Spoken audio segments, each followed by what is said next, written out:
Hi, it's David Jennings here from Melbourne SEO and Video, and I've got a video that I think is going to be incredibly important for you because it's talking about one of the biggest competitive advantages that we have in our business.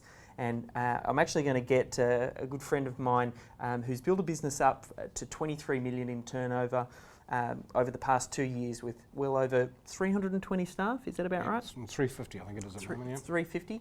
And I got to know Mike actually because I've been outsourcing and building up virtual teams in the Philippines now for be close to about 8 or 9 years. And a friend of mine actually recommended I go on one of Mike's tours. Mike has these tours where he goes around the Philippines and has a look at different BPOs, which we'll talk a little bit about in this video. And I thought to myself, oh, I know all of this stuff. Why do I need to do that? But he really strongly recommended that I went on it, and I did. And I'm so glad that I did because it kind of opened my eyes and got me looking at outsourcing and building virtual teams in a completely different way. So that's what I wanted to get Mike to talk about in this video. So firstly, Mike, thank you so much for making the time. Great to be here. Perhaps we can start off if you can tell me just a little bit about your business. You've got lots of them, so maybe we'll focus in on the mini movers ones specifically, and we can kind of go from there and talk about how I think it was kind of on the verge of bankruptcy and you brought it back. Yeah, short story is 30 years ago I was looking for a business opportunity and discovered that what I thought nobody was doing, short distance furniture, moving the way I thought it could be done with an hourly rate and only pay for what you use. And so 30 years ago, I started taking over the Australian short distance moving market, and we grew end on end for about just over 20 years, 22, 23 years. Had wonderful things. We won the Telstra Small Business of the Year.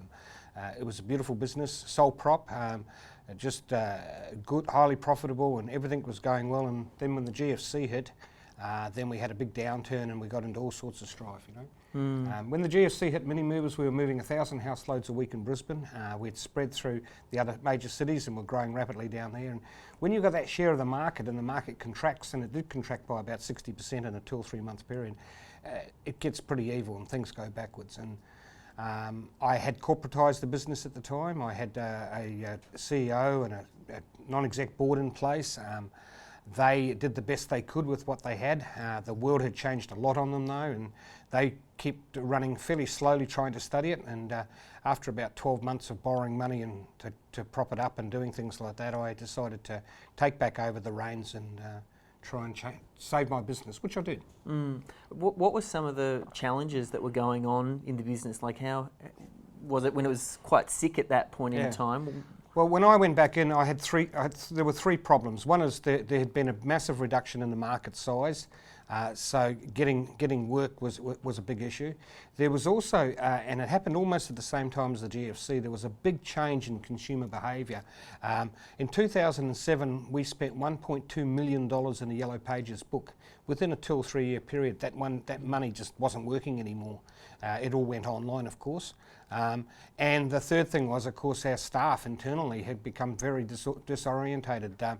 They went from a wonderful, thriving company, winning awards, everything's great, massive overtime, good pays, to suddenly no overtime, the pays are small, people are losing their jobs and all sorts of things. So the three challenges were market share, changing the way we can market the company as well, and geeing up the troops. Yeah, and once you identified what the issues were, what things did you start to put in place to kind of bring it back to life? And I know it's a bit of a pointed question. I'll share something at the last board meeting. The very last board meeting, I said, look, what I'm going to do is I'm going to address these three issues, and the way I'm going to address them is I'm going to try 20 or 30 things.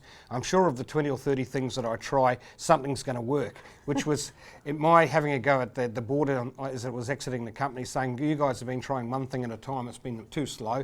I'm an entrepreneur, I'm going to try everything. I don't know what's going to work and not. And basically, I do what works. And one of the things that I did, of course, is start offshoring. I had I'd done a 3-year program, master's program in entrepreneurship at MIT in Boston, USA, and I had become reasonably globalised. I knew a fair bit about globalisation. I had been to looking at outsourcing, which is big corporate companies moving structured processes to India and places like that. I'd gone and studied that. So it made sense to me that I should explore trying to lower my overheads given I had red ink and people losing their jobs, by moving back office processes up to the Philippines, and that's what I decided to do, and that was the one that really hit pay dirt and turned the company around very quickly. I mean, this is probably something that would resonate for a lot of business owners. I think the cost of wages, particularly here in Australia, is probably, apart from maybe rental space if they've got a retail shop front, is going to be one of their biggest expenses that they carry in the business. Yeah. So people hear this idea of offshoring and they think, oh, this is going to be the holy grail. And then they kind of move into it, and then they come up against a whole lot of challenges. You had a little bit of a background, so you knew a little bit as far as traditional education, but what sort of challenges did you come up against when you discovered on this? I made all the mistakes. The first thing I thought was the holy grail was I was going to outsource my stuff and give it all to somebody else, and they were going to do it for me. And boy, did I discover that doesn't happen. It particularly doesn't happen when you go overseas. I think if you're going to outsource anything, you outsource it in Australia. Certainly outsource small processes to specialised businesses, just like yours is very much the done thing. But if you're going to go overseas, you really have to come back to what works here, which is have your own people in your own space, working to your processes and needs with your culture. And that's what we do up there. We came up with a thing called staff leasing, where we lease some space. We use the legal entity of the Philippine company for the employment. We select and employ our own people. We train them, we teach them what to do, and they're our people in our space doing it our way, and that works wonderfully. And the wages are hugely different. Look, an administration worker in the Philippines, in Manila, an administration worker in Manila working for the Philippines government or a large corporate company is on $45 per week, and they have university degrees. They're educated in English, and they're pretty smart and they want a job. And $45 a week. If they're working in the BPO industry, which is the offshoring industry, which is a very, very big industry up there, we're paying them $125 a week. That's what they get paid, of course, and that's a huge difference. Yeah. A really big difference. One thing that pops up, which I think is quite interesting, because we've been building virtual teams for quite some time, particularly in the Philippines. We've had some great success over there, and I agree 100%. The way to do it is to get team members that are part of your team and they work for you exclusively. Something that seems to pop up and some people have an objection to is, are we just shifting local jobs offshore, and how's that going to harm business locally? Like, are we really supporting Australia? Get interested to hear your thoughts. I can share with you, it's considered that in the next 5 to 10 years, 1 million jobs is going to go overseas in this manner. But listen, this is a massive change, and we've always been in massive change. Massive change happened 100 years ago when the motor car came along and wiped out the horse and cart industry. And massive change happened 30 odd years ago when China came along and wiped our manufacturing industry out. And this is just another change just like that. And you've either got to adopt and go with it, because if you stand and stare and do nothing, you're going to go under. And don't forget, I went up there. When I went up there, I was in financial strife. The bank had shut me down. They weren't going to loan me any more money. I seriously thought I was going to go bankrupt. And the only way out that I could see was to put my back end up there. And by doing that, it's just saved the company. We saved 300 jobs. We're now back into growth. We're employing lots of Australians moving the furniture. We're very proud of doing that. And that wouldn't have happened if we didn't have the back end in the Philippines. Look, business in Australia at the moment is tight. It's tight for everybody, and a lot of the reason it's tight is the squeezing from offshoring. You've got to realise the large corporate companies did it over 20 years ago. Now, in the last 5 or 6 years, with cloud-based solutions and stuff like that, smaller micro businesses can do it now as well, and it's just going to squeeze everything back, and you've just got to go with that flow. And I'm sure that Australia's going to thrive and grow out of this very well, because the smart people like you and me are now got businesses over there selling product to other countries, which some of my other businesses are doing, and that money comes back to Australia, which is a good feed. So there's two sides of the coin. And I agree. I think for us, we wouldn't have been able to grow the company like we have without that resource. It gives us that margin for error, and that margin for error. And our staff, we have 50% local and 50% offshore, and it just gives us that flexibility as a small business that we need to kind of grow through to the next level. A few things, because you've been in the fortunate position to grow a small business into sort of a larger business, and I'm wondering some of the challenges that you would have come up against. Obviously, implementing virtual teams in the Philippines has been a big win for you, but as you were doing it, what sort of challenges do you see business owners have when trying to implement that strategy? The big challenge is transferring the knowledge, transferring the processes, and unfortunately there's a whole industry at the moment up there telling everybody you've got to have structured set processes, and I've got to share with you, we didn't really have structured set processes in our administration end. And when we tried to build them to work up there, it didn't work at all. What worked for us was bringing some of them down here for training, and also a lot of our managers going up there training. So the same stuff that always worked here. When a new person come into the office here, we have a bit of a structured process, but we share them around, and somebody in the office shows them how to do the job and keeps an eye on them. That is exactly how we grew up there. We didn't grow it with structured processes. We grew it by having experienced people in the office sharing with the others. That worked for us, worked it really well. Man, we had some mistakes at the start though, trying to do structured processes without being there though. Some crazy ideas.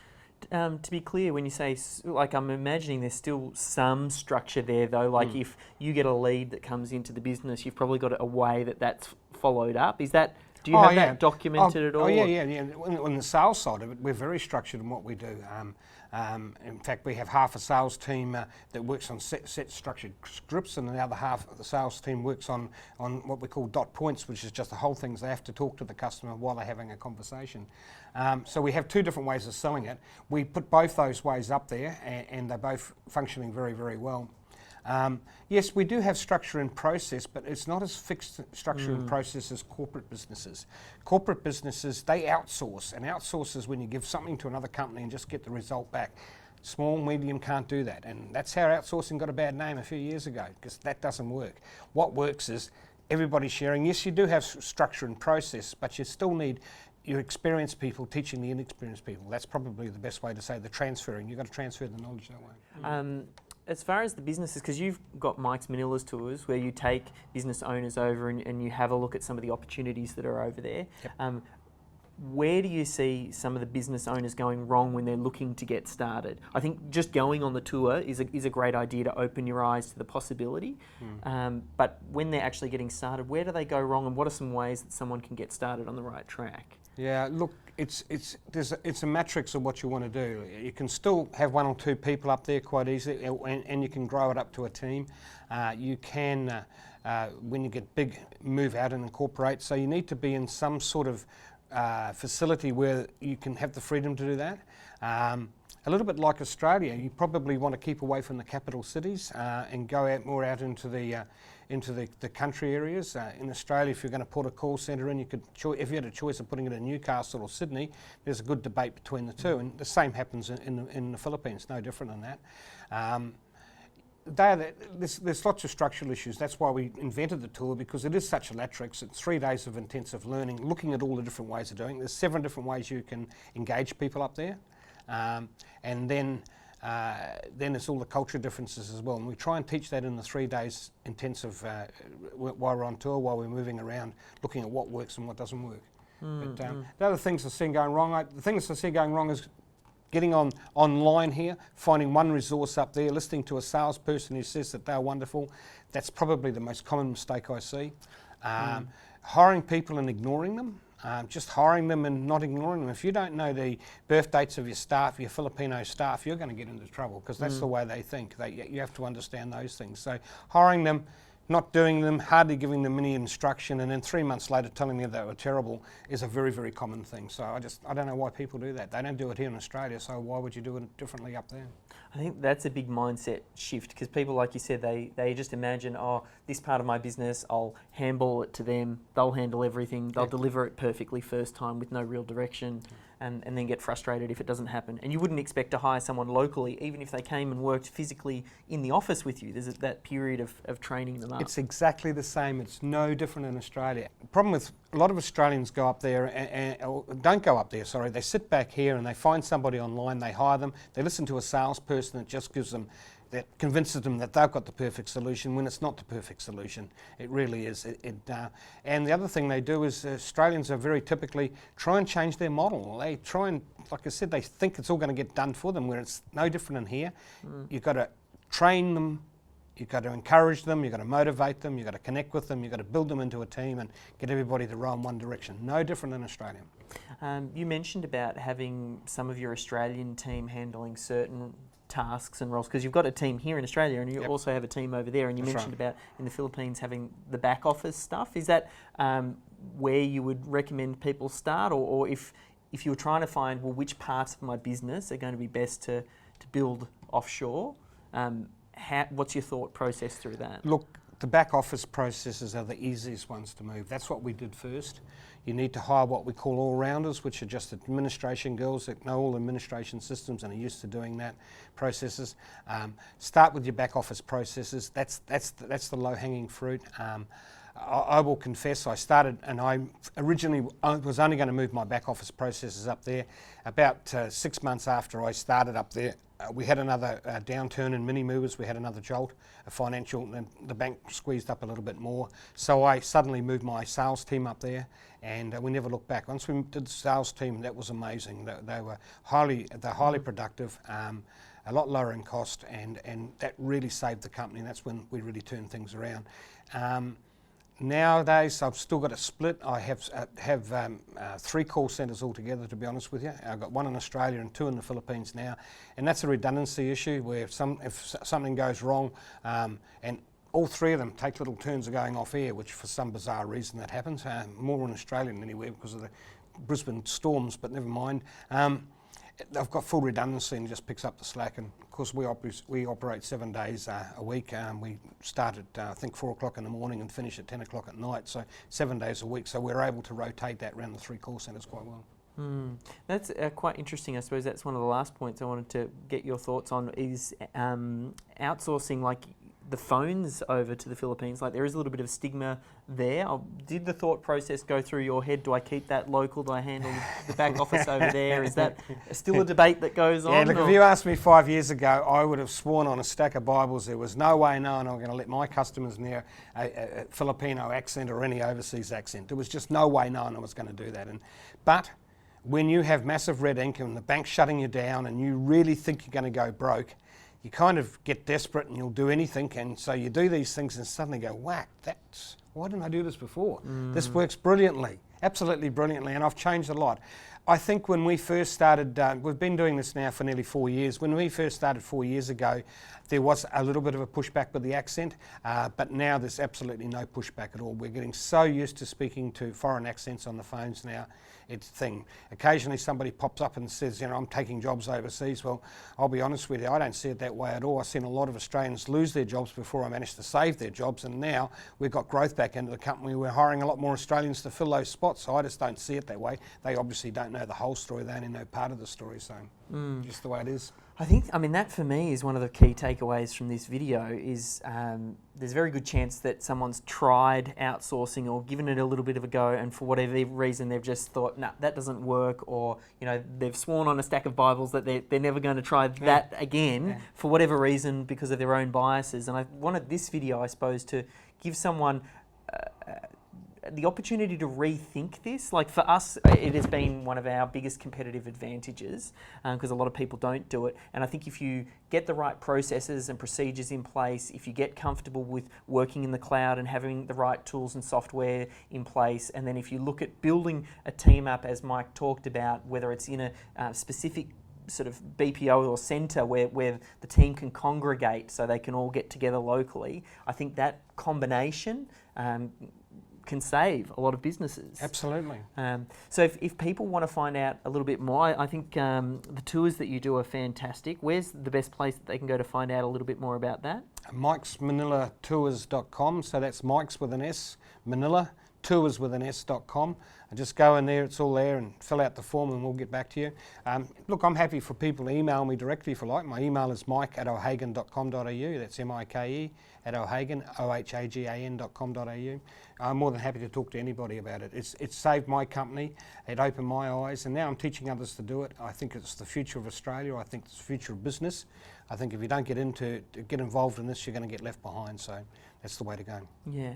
I think for us, as I said, I can't endorse this idea of building virtual teams enough. It's been huge for us, and even though we run an SEO and a video company, like that's our primary two things, we have some home study courses that we put together solely on our systems and processes for building virtual teams, because we believe in it that much. So if you want to find out more about those, you can head over to melbourneseoservices.com. But it's that perfect match between finding the right people, getting the right processes in place that I think will have a huge impact on your business. So thank you so much for your time. Very good, thank you. And we'll talk to you soon. And we'll see you up there one day. Thank you.